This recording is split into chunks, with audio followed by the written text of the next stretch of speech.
Hi, good morning guys. Nick here with Kaizink, screen print and embroidery. Today we are in our darkroom again. We were just about to start producing some screens when we got a notification here.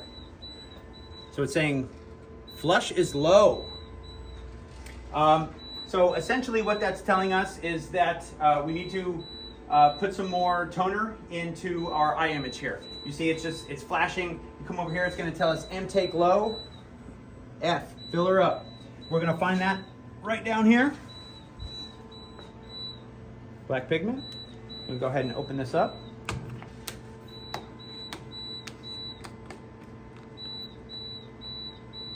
And what you're going to want to do is you're going to want to come around to the back here. What you want to do is you're going to want to come around to the back side here.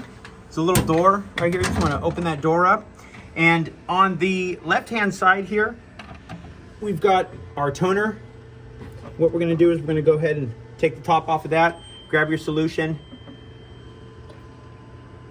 You want to pour some in there, and you can see in there. So I'm not going to pour the whole thing in, but I'm going to fill it up probably about halfway. As you can hear, that took our beeping off. So we're good there. Just go ahead and replace some of your toner. Screw your cap back on. Close your door. And as you see, everything's good. We're back to ready. The flush ink glow notification is off on the screen, and you're good to proceed. Thanks, guys.